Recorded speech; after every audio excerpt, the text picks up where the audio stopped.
Welcome to the health show. मैं हूं आपका होस्ट डॉक्टर इकराम। नाज़रीन, आज हम एक ऐसे तिब्बी मसले के मुतालिक गुफ्तगू करने लगे हैं जो तिब्बी तौर पर कम बल्कि एक माशरती मसले के तौर पर ज़्यादा सामने आता है। जिस मामले का मैं ज़िक्र कर रहा हूं वो है पेशाब का ख़ता हो जाना। देखा यह गया है कि वो लोग जिस मसले का शिकार होते हैं अक्सर व बेशतर लोगों से मिलने मिलाने में या सोशली किसी गैदरिंग का हिस्सा बनने में काफ़ी शर्म महसूस करते हैं।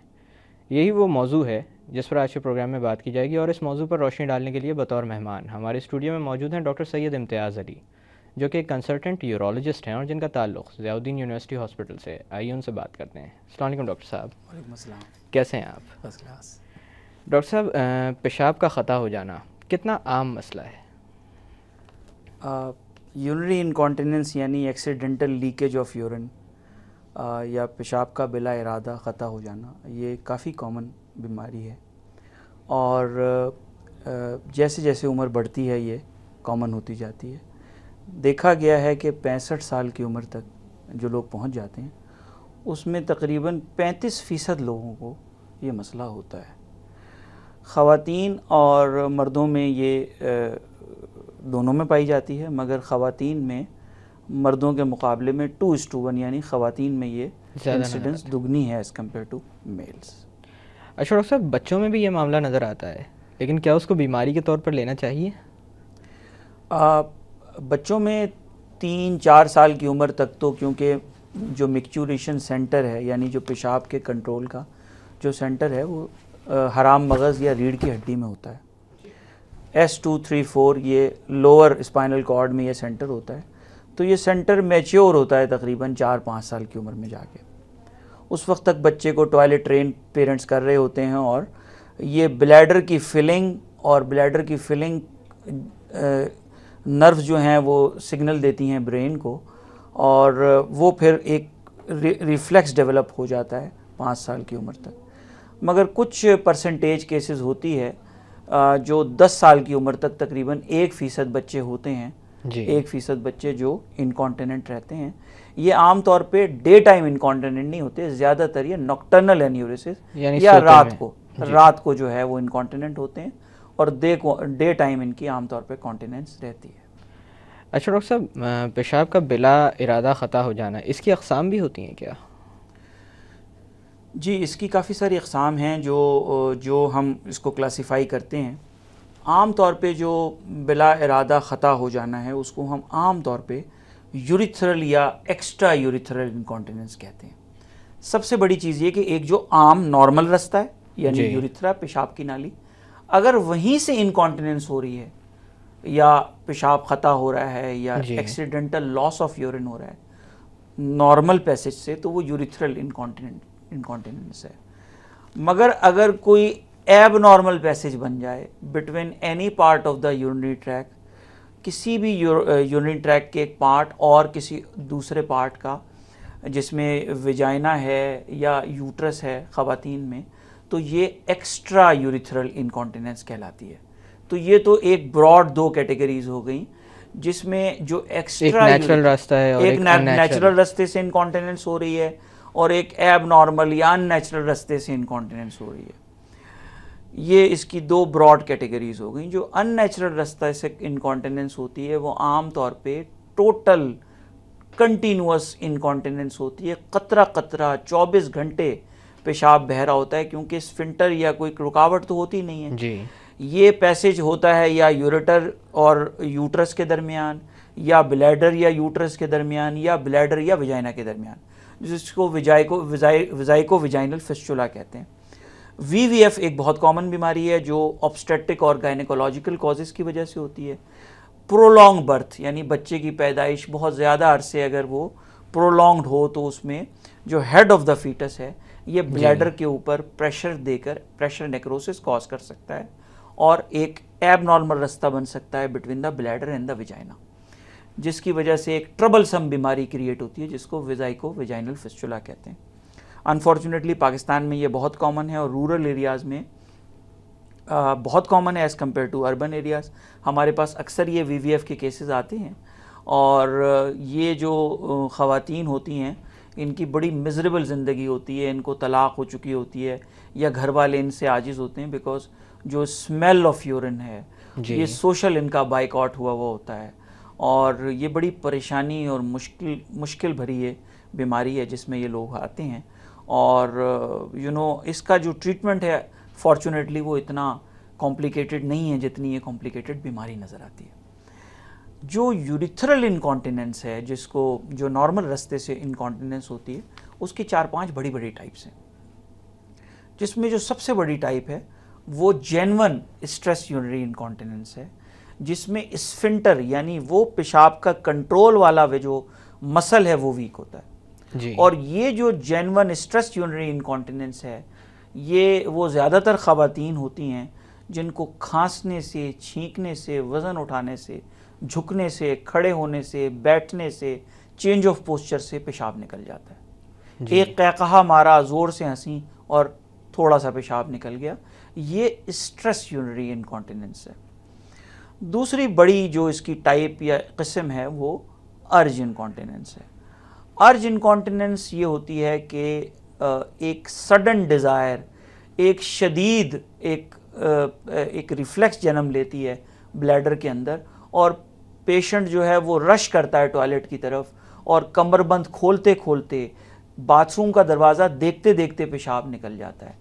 ये बड़ी ट्रबलसम बीमारी है। ज़्यादातर बहुत सारी इसकी कॉजेज़ हैं, जिसमें ब्लैडर के स्टोन्स हैं, यूटीआई सबसे कॉमनेस्ट जो कॉज है वो यूरिनरी ट्रैक इन्फेक्शन है, जिसमें अर्ज यूरिनरी इनकॉन्टिनेंस होती है।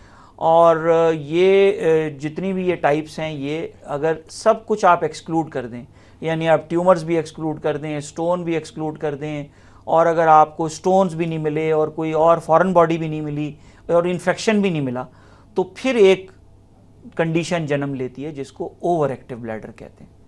ओवर एक्टिव ब्लैडर ये चीज़ है, अर्ज इनकॉन्टिनेंस की एक टाइप है, जिसमें कोई भी कॉज आपको ना मिले मगर फिर भी ब्लैडर थोड़ा सा पेशाब आए तो ब्लैडर एकदम एक रिफ्लेक्स फायर कर दे, मिक्चुरेशन यानी जैसे बुजुर्गों में अक्सर नजर आता है कि वो बिल्कुल कंट्रोल नहीं कर पाते। तो ये अर्ज यूरिनरी इनकॉन्टिनेंस है। फिर जो तीसरी कॉमनेस्ट टाइप है वो मिक्स्ड यूरिनरी इनकॉन्टिनेंस है, जो अर्ज और स्ट्रेस का मिलाप है, यानी कुछ एलिमेंट स्ट्रेस का है, यानी खांसने, छींकने से, कहकहा लगाने से, ज़ोर से हंसने से, उठने से, बैठने से भी पेशाब निकल रहा है, और एक अर्जेंसी का भी एलिमेंट है, यानी जब पेशाब आया है तो अगर वो 15 सेकंड, 20 सेकंड या 25 सेकंड के अंदर बाथरूम तक नहीं पहुंच सके तो रास्ते में ही पेशाब निकल जाएगा। तो ये मिक्स्ड यूरिनरी इनकॉन्टिनेंस है। फिर वो टोटल यूरिनरी इनकॉन्टिनेंस है, मैंने बताई आपको, जिसमें कोई और एबनॉर्मल रास्ते होते हैं जिसकी वजह से ये होता है। अच्छा डॉक्टर साहब, कोई ख़ास वजूहात होती हैं इस मसले के नज़र आने की? जी, जैसे मैंने आपको बताया कि इंक्रीजिंग एज और मल्टीपैरिटी यानी उम्र का बढ़ना और ज़्यादा बच्चों का होना, रिपीटेड चाइल्ड बर्थ्स, 8 बच्चे हैं, 10 बच्चे हैं, अब वो जो प्रेशर है यूट्रस का एक पेल्विक फ्लोर के ऊपर, जब वो बढ़ेगा तो पेल्विक फ्लोर जो है वो आहिस्ता आहिस्ता गिव वे कर देगा, वो सपोर्ट नहीं कर पाएगा ब्लैडर को, जो कॉन्टिनेंस में मदद देता है। तो ये जो लेक्सिटी ऑफ पेल्विक फ्लोर है, इसकी वजह से, रिपीटेड चाइल्ड बर्थ्स की वजह से, रिपीटेड कुछ ऑपरेशंस हुए हैं मुख्तलिफ, और एज के साथ, ओबेसिटी के साथ इसका रिलेशन है। जब वज़न बढ़ता है तो प्रेशर ब्लैडर के ऊपर फैट का बहुत ज़्यादा बढ़ जाता है, और उसकी वजह से भी इनकॉन्टिनेंस हो सकती है। इसके अलावा चाय का ज़्यादा इस्तेमाल, डायूरेटिक्स का इस्तेमाल। चाय एक खुद डायूरेटिक है, इस पेशाब आवर चीज़ है। कैफ़ीन यानी कॉफ़ी भी, उसमें भी पेशाब आवर एलिमेंट्स हैं।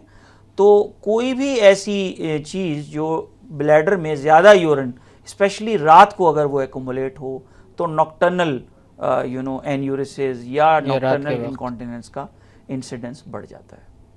अच्छा डॉक्टर साहब, ये पाकी नापाकी के मामलात बड़े नाजुक होते हैं, तो आपके पास यकीनन मरीज़ आते होंगे इन मसाइल की बिना पर रुजू करने के लिए। क्या उनमें से कुछ मरीज़ ऐसे भी होते हैं जो वहम की बुनियाद पर आते हों? वहम की बुनियाद पे बहुत कॉमनली इस तरह के मरीज़ आते हैं, स्पेशली वो लोग जो कि थोड़ा सा रिलीजियसली ज़रा ज़्यादा मोटिवेटेड होते हैं, या उन्होंने कोई ऐसी किताब पढ़ ली होती है बग़ैर तहक़ीक़ के जिसमें इस तरह के मसाइल होते हैं। देखें, ये याद रखें कि जो मर्दाना पेशाब की नाली है, मेल यूरिथ्रा, वो एक 20 सेंटीमीटर लॉन्ग स्ट्रक्चर है, और उसका जो कंट्रोल मैकेनिज़्म है वो ब्लैडर नेक पे है, यानी मसाने के बिल्कुल नीचे जो है एक स्फिंक्टर या कंट्रोल मसल होता है जो उसको कंट्रोल कर रहा होता है। अब आगे जो नाली है ये रिडंडेंट है, यानी ये एक ओपन नाली है। अगर आपने कभी अपने गार्डन में पानी दिया हो तो आपने देखा होगा कि अगर आप पाइप से पानी दे रहे हैं पौधों को और आप पीछे से नल बंद कर दें और आप उस पाइप को थोड़ा सा झटका दें तो कुछ जो रास्ते का पानी है वो निकलेगा। इसी तरह जो मेल यूरिथ्रा है इसमें भी जब एक फ्लो ऑफ यूरिन हो रहा होता है और एक shut off valve bladder neck के ऊपर है, दो वेल्व्स हैं, इंटरनल स्फिंक्टर और एक्सटर्नल स्फिंक्टर, ये दोनों काफ़ी करीब करीब वाक़ होते हैं। तो ये दोनों वेल्व जो हैं ये शुरू में हैं और उसके बाद भी तकरीबन 18-20 सेंटीमीटर की नाली है। तो उसमें अगर ये वेल्व शुरू में बंद हो जाए और जो रास्ते की जो नाली है जो बीच आगे है उसमें अगर थोड़े बहुत 2-4 कतरे रह जाएं तो पेशेंट जब उठेगा तो 2-4 कदम चल के या बाथरूम से निकलते हुए उसको कतरे आ सकते हैं। अब जो लोग बहुत ज़्यादा पाकी नापाकी का ध्यान करते हैं वो यकीनन इससे वहम में मुब्तला हो जाएंगे, वो दोबारा जाएंगे, दोबारा इस्तिंजा करेंगे, दोबारा वज़ू करेंगे और बाज़ दफ़ा ये होता है कि फिर एक कतरा ना भी निकले तब भी उनको ऐसा लगता है जैसे कि शायद निकल गया है और वो फिर एक दफ़ा वज़ू करेंगे। और एक सबसेट ऑफ पेशेंट्स हमारे पास आते हैं अनफॉर्चुनेट, जिसको हम ऑब्सेसिव कंपल्सिव न्यूरोसिस कहते हैं। ये वो पेशेंट्स हैं जो हो सकता है 50 दफ़ा वज़ू करें। हमारे पास ऐसे मैं एटलीस्ट 10 मरीज़ों को तो हवालों के साथ गिनवा सकता हूँ जो जिनके हाथों की और जिनके पैरों की जो जिल्द है वो फट गई है वज़ू कर करके, क्योंकि 50 दफ़ा 75 दफ़ा वो वज़ू करते हैं, एक नमाज का वज़ू करने जाते हैं और दूसरी नमाज का वक्त ख़त्म हो जाता है वो बाथरूम से नहीं निकलते और सारा टंकी का पानी वो ख़त्म कर देते हैं सिर्फ वज़ू सिर्फ अपने वहम की बिना पर। सिर्फ वहम की बिना। डॉक्टर साहब यहाँ पर थोड़ी देर के लिए बातों का सिलसिला रोकते हैं। नाजरीन, वक्त हुआ एक छोटी सी कमर्शियल ब्रेक का। ब्रेक से वापस आकर यूरिनरी इनकॉन्टिनेंस के मुताल्लिक़ मज़ीद बात की जाएगी। Keep watching the health show.